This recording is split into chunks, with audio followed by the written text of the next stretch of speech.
I hope you're ready to travel through time, past, present, and future with this special Met Gala edition. My name is Shalar, and this is Breaking the Norm.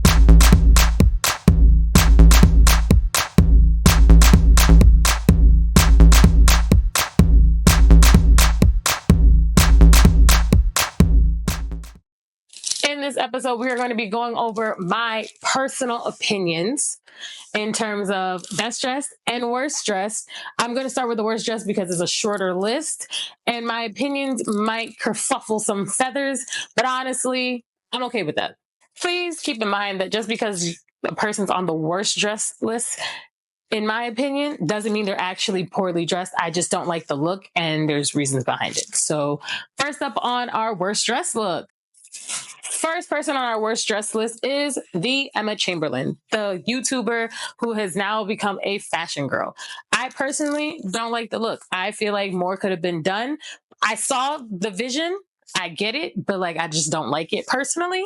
That's a me thing. And honestly, I think she's very mediocre when it comes to fashion. So seeing her at these events kind of grinds my gears because there are other YouTubers and influencers that could be at this event, that should have been at this event.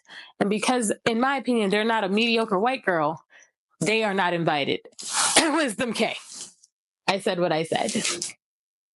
Next on my worst dress list is Bad Bunny.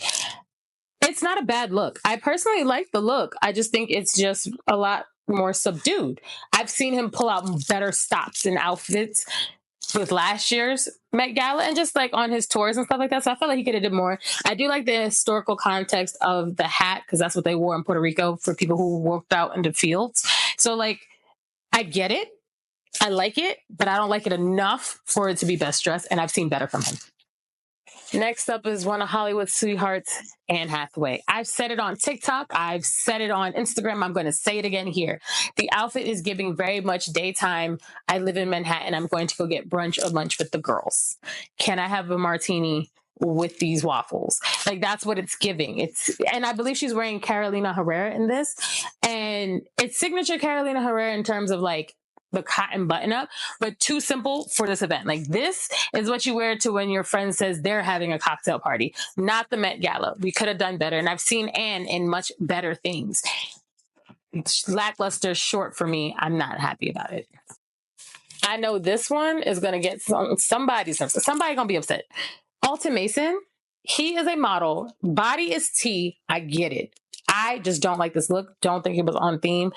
It's just, I want to show off my chest because I worked so hard to get it. And I get that, but time and place, babes, this ain't it. And his look last year, because he wore Tom Brown, would have been perfect for the Met this year. So I don't know why he didn't play it safe and just ask Tom Brown to do that again.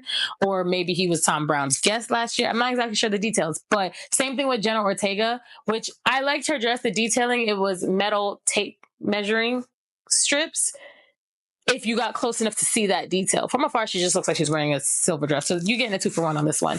Both of them wore Tom Brown last year. Both of those looks would have been better for this year than the looks that they wore this year. Next is Jill Cargman. I actually don't know who this woman is. I don't know what she does. I'll probably Google her later. But she actually made me hate polka dots. And if you are new here, polka dots are my absolute favorite pattern. And I wear every chance I get. She made me dislike them so much that she's on this list, and it actually infuriates me because what are we doing here? Honestly, the dress looks like you could have gotten it from Walmart, and I have a similar dress from Walmart, similar polka dots, kind of similar ruffling around the bottom. I'm telling you, she looked like she was I just need something to wear, so she pulled something out of her closet, and a lot of the guests look like that this year, and I don't like that. I feel like there's a little microaggression in that mentality. But I also am fully aware that the non-Black people that attended this event, I feel tried to play it a lot safer because they didn't, 1, do the research, 2, visit the actual art gallery at the Costume Institute that gave you the information on the theme, and 3, they're afraid of getting canceled and offending people. You can definitely tell the difference between who did their research and who didn't. Who was styled by somebody Black and who wasn't. Who actually cared to show up, and the others who just showed up because they were invited and were asked to open their wallets. Yeah. Next is Nicole Kidman. I'm actually quite surprised that she's on this list for me, but this gown that she has on is weird. It cuts her off in a weird place. She does have a slightly longer torso for in terms of proportion and ratio to her height. So we just needed to lose one of the two bows. Because having them there is weird. The top bow cuts her off where you can still see a bit of torso before her actual bust line. And then the bottom one looks like they were trying to do a drop waist hemline, which is trendy right now, which would be fine if they didn't add the top one. It's like, pick one. Do you want mid waist? Do you want drop waist? You can't have both. Pick a side. So I'm actually very disappointed in her because she's had better looks. Now, I hate to do this to black people. I hate to do this to black people. I hate to do this to legendary black people too. But Spike Lee, your wife at least attempted to look like she showed up and knew what the dress code was and the theme was. I like the color. But Spike, can we stop making Knicks memorabilia out of everything? Like, it's not a moment. Every time it's not a moment. Okay, we get it. You're a Knicks fan. Always been one, going to be one till you die, through and through. Leave it at home every now and then. You didn't need this hat. This hat was terrible. The orange glasses to pull in the hat, you should have left it at home. And the suit could have been tailored a little better. I saw where you were going, but if you were going to go oversized, longer jacket, I would have preferred oversized pants tailoring and not what you did here. Because it just looks like you mixed and matched two suits that you own and said, babe, I'm ready. Let's go. Which you probably did knowing you. So never mind. But you're still on this list. Next on this list is Lisa from Blackpink. I already said it on TikTok. I know somebody might say something about it later, but I felt like this outfit was just lazy. They were just like, we don't have a bottom for this. I feel like they either didn't want to make a bottom, didn't care to make a bottom, the bottom didn't fit, or whatever the situation was. She does not have a bottom. And they just said, here, take some fun tights. By the way, I'm pretty sure Pharrell Williams' wife has similar tights on too. I realized there was a lot of similarities in some of these people's outfits. And I'm like, did y'all all just wait to the last minute to get dressed to come to this thing? Like, y'all didn't know. I know Anna sent them invitations out from like December. You had at least 3-4 months to get yourself together. And if you are a regular at this event, you had an entire year to plan. I don't want to hear nothing about it. I just, no. Just lazy, and I don't like it. It also looks a little tacky because the underwear is also textured underneath the tights, so it also looks like she has a bulge, and it's not good. It's not. Megan Thee Stallion. Hair, Ode to Josephine Baker, love it. Fun, great. Wish you would have wore a suit. Hate the dress. The reason I hate the dress, not because it's not a good dress, not because it's not a good look. I'm tired of seeing it on her. Everywhere she goes, we got a leg out, we got body count, we got cleavage, or we got a whole pasty like we Lil' Kim at certain award shows. Like, what are we doing? You went away to rebrand. So rebrand. I need you to rebrand. I could have had you looking like the Monopoly man, and you would have been hop stepping out here looking fly and comfortable for the night. I'm telling you, I'm throwing my hat in for a lot of these people to be their new stylists because y'all aren't doing it, especially things like this. This is my forte, if you couldn't tell. I wear suit and ties all the time. Black dandyism is my subconscious. So I'm just like, baby, you're giving more old Hollywood glam and not black dandyism, not tailored to you. I mean, I guess the dress is tailored to you, but girl, I'm tired of seeing it. I'm just tired. Give me a waistcoat. Shoot, give me a petticoat. Give me a Cumberbatch. Like, come on. Give me something. Just not this. I'm tired. Sabrina Carpenter.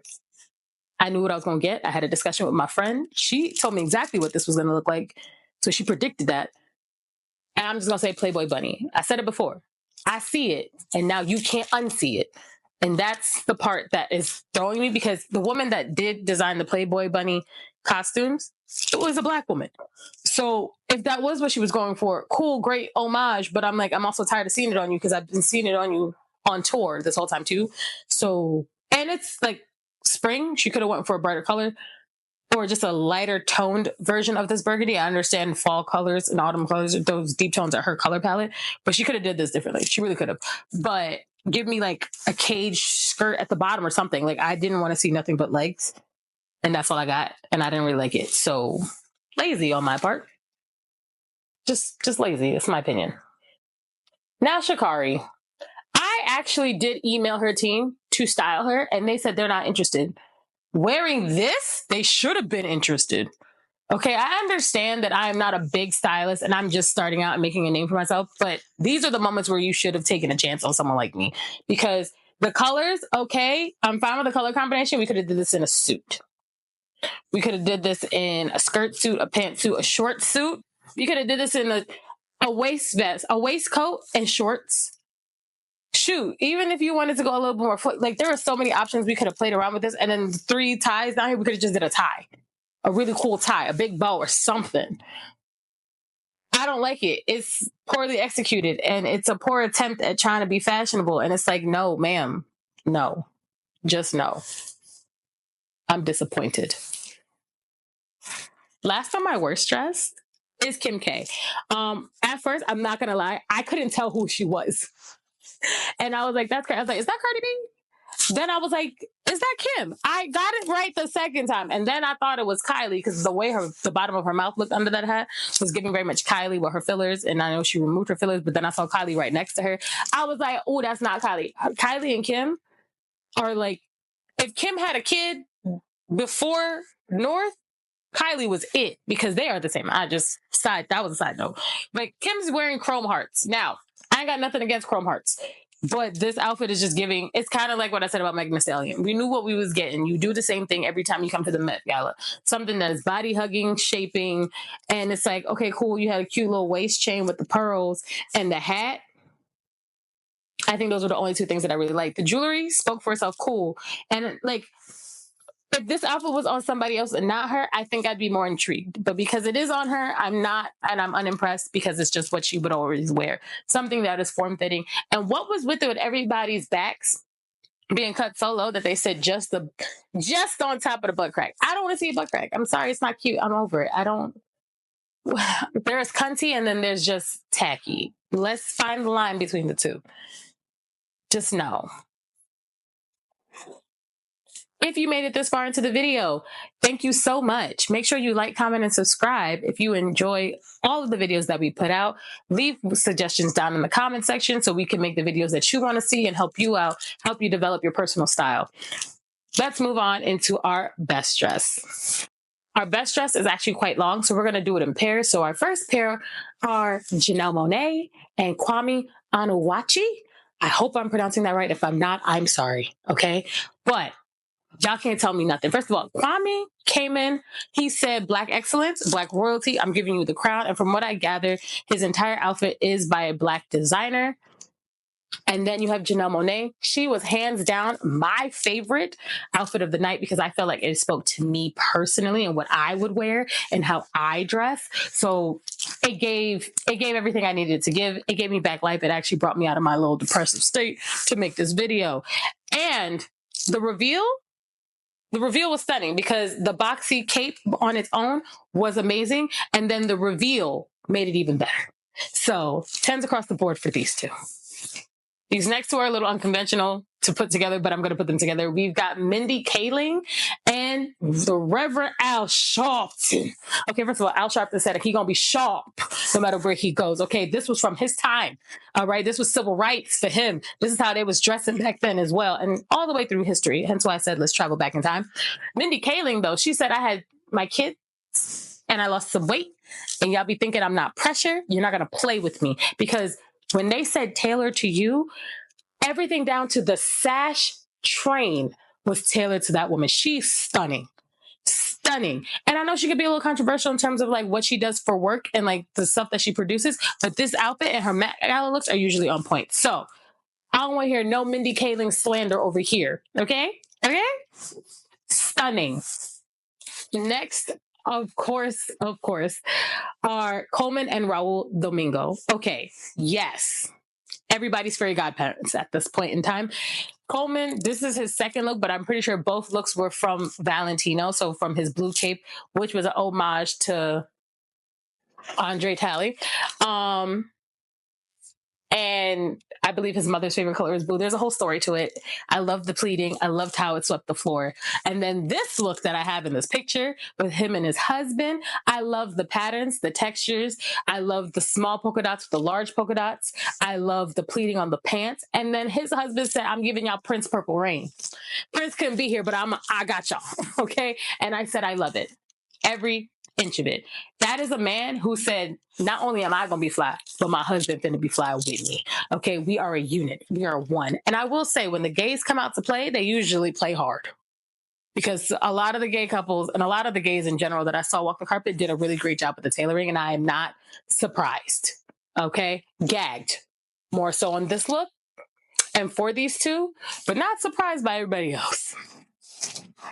Next up on my best dress, we've got Babyface. Okay, Babyface said, I was chilling, but tonight y'all brought me out my house. So I'm finna hot step in my Augusta, Georgia suit. And when I said I was waiting for them Steve Harvey suits, this is what I was talking about. And frankly, why weren't Steve Harvey and Marjorie invited? Because they would have ate this up. And then Miss Lauryn Hill herself said, I'm gonna come outside. Okay, this particular theme brought out all the black greats. Okay, brought them outside and said, you know what, these youngsters don't know what they're talking about, so I'm finna show them. Lauryn Hill showed up in her sculptural, the yellow was eaten. And then she said, not only am I going to give you yellow, but I'm going to give you a blue Kelly, not a Birkin, a Kelly, because she's like, Birkins are overrated. Kellys are stunning. I don't know if she actually said that, but that's the vibe I was getting. And then, the brown tie, the earth tone to really keep to who she is. Yes. Yes, with the fro. She said, y'all not going to tell me I'm not who I am. Love it down. And the two of them, in terms of similar suit shapes, stunning. 10s. They both did it. 1,000 for Babyface, because I was not ready. When I saw him, I said, okay, sir. Okay. Obviously, one of these outfits has been talked about more than the other, but I think they both deserve the same shining light here. So Tiana Taylor, obviously, because she came with her do-rag, she came with the layers, she came with the shoulder pads, she came with the waistcoat, she came with the suit. She came with everything. The matching Kiki boots that are custom. She came with everything. Then on the other side of that, you got Brian Tyree Henry. And I don't think enough people are talking about this man or his fashion sense, because he be coming out of nowhere, just styling and profiling. And I can't stand it because he is just so good. First of all, the gold embroidery on this cape, y'all can't tell me nothing. Then the riding boots giving equestrian while still giving suit. He said, guess what? Europe has their royalty and so does Africa, and we both gonna meet in the middle. And I love it. I loved every inch of it. Not enough people are giving him his flowers. They need to pay attention to that man. He doing big things. Just keep an eye out. Next up are two people that you probably wouldn't even think in the same room, but you have LeBron James's wife, Savannah James, and then you have the newest Doctor Who, Nakuti Ratwa. I think I said his name wrong. If I didn't, I'm sorry. I'm not trying to be offensive. But the purple suit on Nakuti, love it. Love the Pussycat Bow. If you couldn't tell, I'm a fan of Pussycat Bows. And he was just so regal and elegant in the way he stands. Every time he carries himself, I'm just like, ooh, what you smell like? Like, that's the vibe he gives me. And then Miss Savannah James came through talking about, yes, my husband and my son bring home those NBA checks, so y'all will be seeing me everywhere, okay? I don't want to hear anything about it. I love the white contrasting stitching. I loved the paneling in the corset part. I love the bigness, the fullness, the loudness, the you gonna see me is of the bottom, like the skirt part. I loved it. And she kept it simple with the hair up top with the blonde. Girl. And the beat was, both of them, face cards, never declined. And, 10 cents. And that purple on the cootie, let me tell you right now, purple on black people, we need to wear more purple. That's all I'm saying. That's it. I didn't see enough people talking about these two. Swiss Beats and Alicia Keys. Alicia Keys and Swiss Beats, the married couple of the century, because they said not only are we coming with the fits, we coming with matching fits. And it wasn't matching fits in the sense of like it was too much and I wanted more. Swiss with his do-rag and the fact that his suit matched her cape and she just had the reverse on her suit, but the tailoring and the fit and the tag team, it was amazing. You can't tell me nothing. That's what I mean by I want a united front. That's what I mean when I say couple goal. That's what I mean when I say if I ever manage to be able to afford a tailor for my man and I to look the same, we gonna look like this. Okay, we gonna look like this because even the sweetheart cut on her, you know what? Now I want a custom sweetheart cut blazer because this is fire. Why are we not talking about this? And the headpiece that she got on, giving very much flapper, 1920s, 1930s. Come on. Come on. You can't tell me nothing. That's couple goals right there. Next to Keith Powers and Keke Palmer. Let me tell you something about these two being underrated in fashion. First of all, Keith Powers is underrated in fashion every time I see him. But I do need to look more into his filmography because he is an actor. But when I tell you that's how you do small on top, big on the bottom, that crop jacket, that cinched in waist with his pants, really accentuated that crop jacket with the nice ballooning and drapery of his pants. And that flat stand-up collar with the top. When I tell you this man was styling, styling a profile, let me tell you, he did a great job. And now Miss Keke, definitely taking the dress over pants trend and making it elegant, making it regal, making it stand out. She even put the little cage underneath it to bump it out, like they did back in them colonial times. Yeah. And when I tell you I love the lapels on this, I love the purling accent in the front, like it's supposed to be her shirt, and then just how it balloons out over her pants. I personally would have just changed her pump, like her shoe, from a peep toe to a pump. I also just don't like peep toes, so that's a me thing. But I probably would have done a pump with like a pearl cascade up the shoe, slight, not too much, but. And the headpiece, a nice little feather. I also like the micro cornrows that she had in the front. I said, that's cute. She said, I'm giving black, but I'm still giving half up, half down, but I'm still giving everything that I need to get. It was a nice touch. It was a nice touch. And Ginger is doing well for her. Ginger is doing really well for her. They both look so good. I could eat both of them up.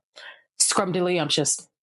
Next up, we have the baddest chick to walk from clean and slim all the way up, Miss Jodie Turner-Smith, and our Stranger Things fave, Caleb McLaughlin. Listen, let's not. Both of them, stunning. First of all, that head to toe in burgundy leather, Miss Jodie. I know you was hot because it is still May and it was raining in New York. So you probably got some humidity going, but you did it for the look. And I'm here for the extra cinching.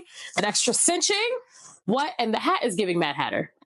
Not only is it giving dandyism, but it's giving Mad Hatter. It's giving, if Alice in Wonderland was black, this was what the Mad Hatter would look like. And she'd be killing it every time. Okay. And then Caleb, I love that the glove color. Apparently that is a traditional African shade of blue. I don't know the entire history on it. I will look it up later, though, for my own personal knowledge. But it's the same shade of blue that Lupita Nyong'o's Chanel suit. First of all, thank God Chanel dressed her in that because they were failing. But it's that same blue, and another person had the beads all over his midsection and his bodice in that color, too. Apparently, it's very rich in African culture. So I'm here for it, Caleb. Makes sense. I also like the black satin piece, like that little patch lapel kind of thing on the bottom of his trousers. I know a lot of people didn't notice that because his shoe was black, but yeah, it goes in. And I love the gray color. I like the gray color. I like gray suits. I just feel like people don't always do gray suits very well. So when I tell you this was a good gray suit, he did this because, especially as a young person, he did such a great job with this as a young person. Not many young people can pull this off. I'm very pleased. I'm very, very pleased. Next, we have Miss Debbie Allen and her husband. It's really more so about Debbie Allen, but her husband showed up in his all white. He said, don't play with me. I support my wife. Fire. But Miss Debbie Allen said, y'all know my legacy. Now y'all gonna see me again. Okay? I told you, this event, this theme brought out all the greats. And then on the flip side of that, for you TikTokers out there, KB, I'm going to say Kabi Lame. He never talks, but his outfits have been speaking for him. And I give him that because that man, that young man, he's young. He's younger than me. I just turned 30. So he's like 20 something. He's doing it. Good for him. And for a man, especially a black man who has made a career off of not saying anything, this is definitely speaking for him because all over his waistcoat are these little pocket watches. Love that. I love how the trench coat acts as a cape and just drapes off. I'm here for it. And then the white on white with the tie and the shirt, I'm here for it. Like, he just did that. That was clean. It was clean. It's a statement piece, but still clean. Not too much of a statement. And then you got Miss Debbie over here walking around with her hat and her swag. First of all, she definitely got that pimp hat on because that feather was a statement in itself. That feather said, you're going to see me on top of all this red, okay? I don't want to hear nothing about it. The greats came out and said, here we are. We ain't go nowhere. We not dead yet. And y'all finna learn today. Yes, Miss Allen, you taught me something. Something real nice. Something real good. Oh, last on this list. Again, excuse my pronunciation, but we have the stunning Ego Nwabim and Henry Golding. Why did I put these two together? Because I think these are very underrated people, but then also very underrated styles and looks in general. So with Ego, y'all didn't peep. Her nails match the colored buttons on her actual blazer. And then I love the ruffle over the pant. It's giving baby doll dress over the pant. So the dress and pant thing again. Love it. And then the headpiece, stunning. Even though it was all black, you saw the texture, you saw the difference, you saw the breakup. It was great. It was giving a lot. And then for Henry Golding, first of all, with your last name being Golding and then you showing up in a gold suit, I saw what he did there, especially while he's marketing Another Simple Favor. This is good. This is good. The man is aging well, by the way. Man is aging well, but it's clean. It's cut. I love where the pants cut off. I love where it's sewed, where you can see where they hemmed it for him, but I like how it's stitched. So it looks like it's a part of the look. I like the texture and the pattern, and keeping it simple with a black open neck shirt and his little Superman curl. I'm here for it. Henry did that. They ate this up. This was cute. These were two looks that didn't seem like a lot, but did a lot for me. You know what I'm saying? Okay, those were my best and worst dress. Again, everything was my opinion, and I hope you guys enjoyed this. Stick around, join the channel, let us know what you want to see in the future, and we'll see you next week. Remember, keep breaking your norm.